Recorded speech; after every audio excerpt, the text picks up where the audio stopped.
बिजली की भी जाती होती थी और मजहब होता था ना, यही होता था ना। भारतीय जनता पार्टी के खिलाफ 440 वोल्ट का करंट चल रहा है। साइकिलों पर बैठ करके जगह जगह विस्फोट होते हैं, उन साइकिलों को तो पंक्चर ही करके रहेंगे। फिजूल की बातें, आतंकवादी ये वो, क्या फिजूल की बातें हैं। यूपी चुनाव में हर रोज नए नए मुद्दे और नए नए आरोप प्रत्यारोप लग रहे हैं। अब चुनाव में बिजली का धार्मिक कनेक्शन भी सामने आ गया।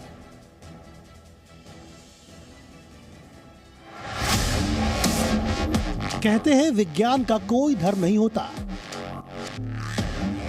जब थॉमस एल्वा एडिसन ने बल्ब का आविष्कार किया तो उन्होंने सोचा था कि सबको रोशनी मिले। लेकिन क्या बिजली में भी धर्म होता है? क्या इस रोशनी में भी राजनीति होती है? जी हाँ, होती है। भारत में होती है, क्योंकि ये यूपी का चुनाव है। सबसे बड़े राज्य का चुनाव है, इसलिए अब इस चुनाव में धर्म और बिजली का कनेक्शन सामने आ गया है। सीएम योगी आदित्यनाथ ने समाजवादी पार्टी पर हमला करते हुए बड़ा आरोप लगाया। सपा की सरकार में तो बिजली की भी जाति और मजहब हुआ करता था, होता था ना। होली और दीपावली आएगी तो बिजली नहीं आएगी, ईद और मुहर्रम रहेगा तो बिजली जरूर रहेगी, यही होता था ना, यही होता था ना। आज तो कोई भेदभाव नहीं है ना, सबको बिजली, पर्याप्त बिजली, निर्बाध बिजली, बिजली में कोई भेदभाव नहीं है ना। योगी आदित्यनाथ के बयान पर अखिलेश यादव ने भी निशाना साधा। जनता के बीच में भारतीय जनता पार्टी के खिलाफ 440 वोल्ट का करंट चल रहा है, ये भारतीय जनता पार्टी नहीं समझ पा रही है। और आपने इनके बयान देखे होंगे, जिन नेताओं की भाषा बदली है वो जनता का समर्थन नहीं पा रहे हैं। और इस बार जनता ने भारतीय जनता पार्टी की खटिया खड़ी कर दी है, इसीलिए इनके बयान घटिया आ रहे हैं। जनता ने इनकी खड़ी कर दी है खटिया, इसीलिए इनके बयान आ रहे हैं घटिया। अखिलेश यादव ने 300 फ्री यूनिट बिजली देने का ऐलान किया है। वैसे यूपी में अभी 4 चरणों का मतदान बाकी है और आने वाले दिनों में एक एक मुद्दे पर ऐसे ही आरोप प्रत्यारोप का दौर देखने को मिलेगा। विशाल पांडे के साथ ब्यूरो रिपोर्ट, जी मीडिया।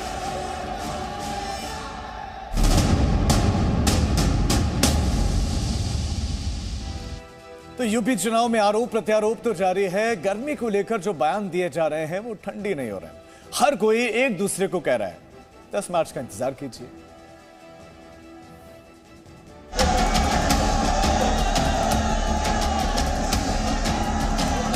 ठंड के मौसम में चुनावी गर्मी जारी है।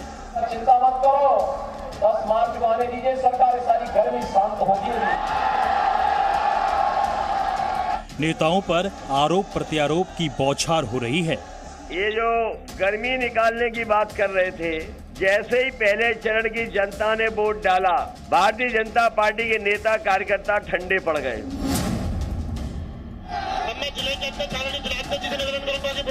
यूपी के चुनावी रैली में नेताओं के लगातार प्रचार जारी है। हर रोज नए मुद्दे सामने आ रहे हैं और पुराने मुद्दे भी जिंदा रखे जा रहे हैं। कभी हिजाब तो कभी आतंक तो कभी ध्रुवीकरण का मुद्दा छाया हुआ है। आज अखिलेश यादव ने बीजेपी के नेताओं पर फिर से निशाना साधा। ये जो बीजेपी के नेता जो हैं, इनके भाषण सुने होंगे आपने। इनका जो छोटा नेता है, वो छोटा झूठ बोल रहा है। जो बड़ा नेता है वो बड़ा झूठ बोल रहा है, और जो सबसे बड़ा नेता है वो सबसे बड़ा झूठ बोल रहा है। ये बात आपको समझ में आ गई कि नहीं आ गई? इनके जो छोटे नेता घूम रहे हैं वो छोटा झूठ बोल रहे हैं, जो बड़े नेता हैं वो बड़ा झूठ बोल रहे हैं, और जो सबसे बड़े हैं वो सबसे बड़ा झूठ बोल रहे हैं। बताओ हमारे हरदोई के लोगों, संडीला के हमारे आसपास के किसान भाइयों, आप में से किसकी किसानों की आय दोगुनी हो गई? यही बीजेपी के लोगों ने कहा कि 22 तक जब 2022 आएगा तो हमारे किसानों की आय दोगुनी हो जाएगी। ये किसान भाई भी हैं, किसान भाइयों के बेटे भी हैं। बताओ कितनी की आय दोगुनी हो गई? ये तो चुनाव प्रचार है, आरोप प्रत्यारोप तो लगेंगे ही, सच और झूठ तो होगा ही। अखिलेश यादव को बीजेपी ने उन्हीं की भाषा में जवाब दिया। 100 भी पार नहीं कर पाएंगे अखिलेश जी, 7 चरणों के बाद 100 भी पार नहीं कर पाएंगे, फिर घर की ओर वापस जाएंगे। 10 मार्च का दिन होगा, अखिलेश जी का बयान होगा कि ईवीएम बेवफा है, क्योंकि आज से उन्होंने बोलना शुरू कर दिया है। जो उनके करहल में भी हुआ वो स्पष्ट तौर पर दिखाता है कि वो अपना चुनाव भी हार रहे हैं और समाजवादी पार्टी का ये गुंडा राज, माफिया राज और आतंकवादियों का साथ ये आगे भी जनता स्वीकार नहीं करेगी। दरअसल ये पूरा मुद्दा जिसको लेकर अखिलेश यादव और अनुराग ठाकुर में आरोप प्रत्यारोप हो रहा है वो आतंकी से संबंध होने का है। इस मुद्दे पर प्रधानमंत्री मोदी ने अखिलेश यादव और समाजवादी पार्टी को घेरा था। हालांकि प्रियंका वाड्रा के मुताबिक आतंकी मुद्दा चुनाव में है ही नहीं। तो 5 साल से आप सरकार में हैं, तो ये जो आप आज चुनाव के समय कह रहे हैं कि हम गोबर खरीदेंगे जैसे छत्तीसगढ़ में खरीदी जाती है, आज क्यों कह रहे हैं? 5 सालों से क्यों नहीं किया आपने? हवाई अड्डे आज क्यों खुल रहे हैं? आपने पीएसयू क्यों बेचे? उन्हीं से तो रोजगार मिलता है। ये जो तमाम छोटे दुकानदार आपको दिख रहे हैं, ये छोटे जो व्यापारी हैं, इनकी कमर क्यों तोड़ी है आपने अपनी पॉलिसी से? इनका जवाब दीजिए ना। ये फिजूल की बातें, आतंकवादी, ये वो, क्या फिजूल की बातें हैं? क्योंकि पिछले ये चुनावी महाभारत है तो आरोप प्रत्यारोप का दौर तो चलेगा ही। चुनाव खत्म होने में करीब 15 दिन बचे हैं और आधे से ज्यादा सीटों का मतदान बाकी है, तो अभी ये सियासी गर्मी का थर्मामीटर और लाल होगा। रवि त्रिपाठी, ब्रह्म प्रकाश दुबे के साथ विशाल पांडे, जी मीडिया।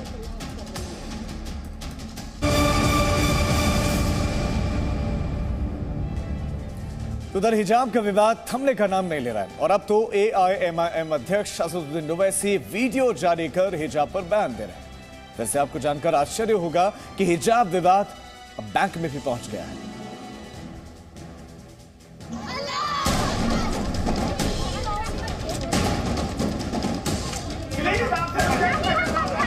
थम नहीं रहा हिजाब विवाद। यूपी का चुनाव, इसलिए हिजाब विवाद जिंदा है। पसंद नहीं है मेरी बेटी पहनेगी। हिजाब विवाद का है वोट कनेक्शन। हिजाब केवल बहाना है, वोट बैंक को भड़काना है। जी हाँ, पिछले कुछ दिनों की शांति के बाद फिर हिजाब विवाद सामने आ गया है।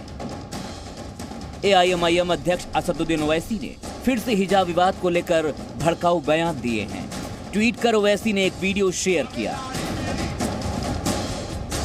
तुमको मुझे गाड़ी पसंद नहीं है, कोई परवाह नहीं, मैं गाड़ी छोड़ूंगा। तुमको मेरे सर पर टोपी पसंद नहीं है, मैं टोपी पहनूंगा। तुमको हिजाब पसंद नहीं है, मेरी बेटी पहनेगी। मैं क्या तुम्हारा गुलाम हूँ? मैं क्या तुम्हारा कैदी हूँ? मैं क्या तुम्हारे इशारे पर फेंक दूंगा? मैं क्या तुम्हारे हुक्म पर नीचे गिर जाऊंगा? नहीं, हम ज्यादा झुकाएंगे तो अपने गरीब के आगे दुनिया में रहेंगे तो भारत के संविधान के तहत अपनी शनाख्त को बरकरार रखने जिंदगी। वहीं बीजेपी नेता शहजाद पूनावाला ने कहा कि जानबूझकर हिजाब विवाद को फैलाया जा रहा है। जिस प्रकार से हिजाब के पूरे मामले में, जो कि कोर्ट में उसकी सुनवाई चल रही है, आग फैलाकर उस पर वोट बैंक की राजनीति की जा रही है, खासकर कांग्रेस के द्वारा। जिस प्रकार से भड़काऊ बयान कांग्रेस के नेताओं के आए हैं, मुकर्रम खान कहते हैं कि मैं बोटी बोटी कर दूंगा। उसके अलावा भी कई कांग्रेस नेताओं ने इस प्रकार से आपत्तिजनक बातें की हैं। तो ये साबित होता है कि हिजाब केवल बहाना है, वोट बैंक को भड़काना है, उत्तर प्रदेश पे निशाना है, इसलिए सांप्रदायिक माहौल बनाना है। देश के अलग अलग हिस्सों में हिजाब को लेकर विवाद जारी है। ताजा मामला बिहार के बेगूसराय का है, जहां हिजाब पहनकर पहुंची छात्रा को हिजाब नहीं उतारने पर पैसे देने से मना कर दिया गया। बैंक वालों और छात्रा की बहस का वीडियो सामने आया है। वीडियो में स्पष्ट रूप से देखा जा सकता है कि किस तरह एक लड़की द्वारा बैंक कर्मचारियों पर आरोप लगाया जा रहा है। जब वो बैंक में पैसा निकालने के लिए आई तो बैंक कर्मचारी अड़ गए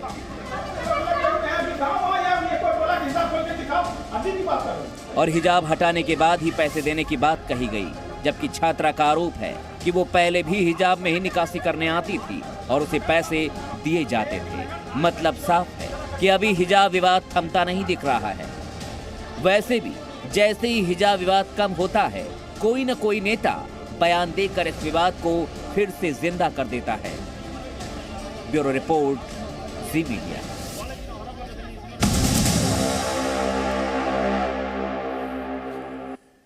चौथे चरण का चुनाव प्रचार थम चुका है। पार्टियां अब आगे के चरणों पर फोकस कर रहे हैं और इसी खड़ेंगे में कांग्रेस महासचिव प्रियंका गांधी वाड्रा ने जी न्यूज से बातचीत में बीजेपी सरकार पर जमकर हमला बोला। प्रियंका गांधी वाड्रा इस वक्त हमारे साथ हैं। मैम, रोड शो आज लखनऊ में कर रही हैं, आप उतरी हैं यहाँ पे, क्या माहौल है? 23 तारीख को यहाँ पे चुनाव होने वाला। जनता बहुत उत्साहित है, कार्यकर्ता भी उत्साहित है, लड़ रहे हैं हम मजबूती से, तो माहौल अच्छा ही है। मैम, मुख्यमंत्री जी कह रहे हैं 80-20 का मुकाबला है, कैसे समझा जाए इसको? मुख्यमंत्री जी कहते हैं 80%, 20% का मुकाबला है। मैं कह रही हूँ कि भाई महंगाई कितनी बढ़ी है आपके 5 साल के राज में, उसका प्रतिशत बताइए। यहाँ पे बेरोजगारी का प्रतिशत बताइए, कितने नौजवान बेरोजगार हैं, कितने प्रतिशत हैं ये। अब ये सब बातें करिए ना। किसानों को आपने कितने प्रतिशत का घाटा करवाया इन 5 सालों में अपनी नीतियों से। ये जो दुकानदार आपके पीछे दिख रहे हैं, छोटे दुकानदार जो मध्यम बिजनेस चलाते हैं, इनका कितना घाटा किया है आपने अपनी नीतियों से, ये प्रतिशत बताइए ना। ऐसी बातें इसलिए की जाती हैं क्योंकि आपने 5 सालों में कोई परफॉर्मेंस, कोई गवर्नेंस नहीं की है। आपने मात्र इवेंट मैनेजमेंट किया है और ये फिजूल के मुद्दे उठाए हैं जिससे किसी का लेना देना नहीं है। जनता का पेट इन मुद्दों से नहीं भरेगा। जनता को रोजगार चाहिए, अपने पैरों पे खड़ा करना है। ये जो आपने एक राशन का बोरा बांटने की जो आपने प्रक्रिया शुरू की है ना, इससे किसी का भविष्य नहीं बनने वाला है। तो जनता समझ रही है कि देखिए, हमें आत्मनिर्भर बनाना, हमें सशक्त बनाना, हमें सक्षम बनाना, ये काम सरकार को करना चाहिए, लेकिन सरकार कर नहीं रही है। मैम, आखिरी सवाल है आपसे। अमित शाह लखनऊ में थे, उन्होंने ये कहा 70 साल से कांग्रेस राज कर रही थी लेकिन टॉयलेट तक गरीबों तक नहीं पहुंचा पाई, हमने आया, विकास किया, टॉयलेट बनाया। तो जरा गाँव में जाके देखें, गांव में जाके देखें। मोदी जी कहते हैं कि उन्होंने हजारों लखपति बनाए हैं उत्तर प्रदेश में। जरा बताइए, आपको कहाँ दिख रहे हैं लखपति? आपको दिख रहे हैं? मैं तो उत्तर प्रदेश के हर जिले में घूम आई हूँ, मुझे कोई लखपति नहीं दिख रहे हैं। मुझे गरीब दिख रहे हैं, मुझे किसान परेशान दिख रहे हैं, मुझे बेरोजगार नौजवान दिख रहे हैं, मुझे महिलाएं दिख रही हैं जिन पर रोज रोज अत्याचार हो रहा है। इसके बारे में क्या कहेंगे मुख्यमंत्री जी? ये सिर्फ विज्ञापनों की बात है। हजारों करोड़ रुपए आप लोगों पर, मीडिया पर और विज्ञापनों पर खर्च करके ये सारी बातें उभारी जाती हैं। असलियत बहुत अलग है और अगर आप सच्चाई से रिपोर्टिंग करें तो जाके देखिए और पूछिए और पता करें कि जनता क्या कहती है।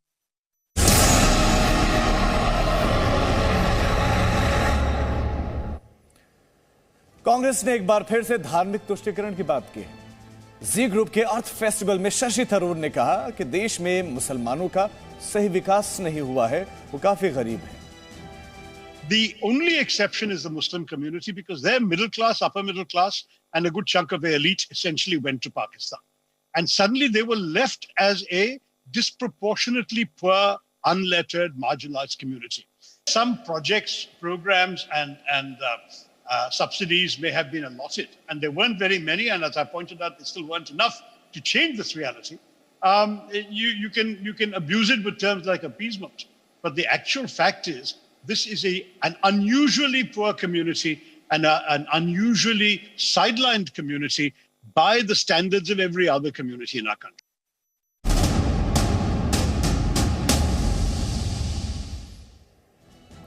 और अब बड़ी खबर, यूपी में चौथे चरण के लिए चुनाव प्रचार थम गया है। 23 फरवरी को 9 जिलों की 59 सीटों पर वोट डाले जाने हैं। इसमें लखनऊ, लखीमपुर खीरी, पीलीभीत जैसे जिले शामिल हैं, कुछ हॉट सीट हैं, 59 सीटें टोटल है जहां पर वोट डाले जाने हैं। तो पीलीभीत, लखीमपुर खीरी, सीतापुर, हरदोई, उन्नाव, लखनऊ, रायबरेली भी इसी में है, इसी चरण में यहाँ पर चुनाव होने। चौथे चरण में बांदा है, फतेहपुर है। इन सभी जिलों की 59 सीटों पर वोट डाले जाने हैं और चुनाव प्रचार समाप्त इस चरण के लिए।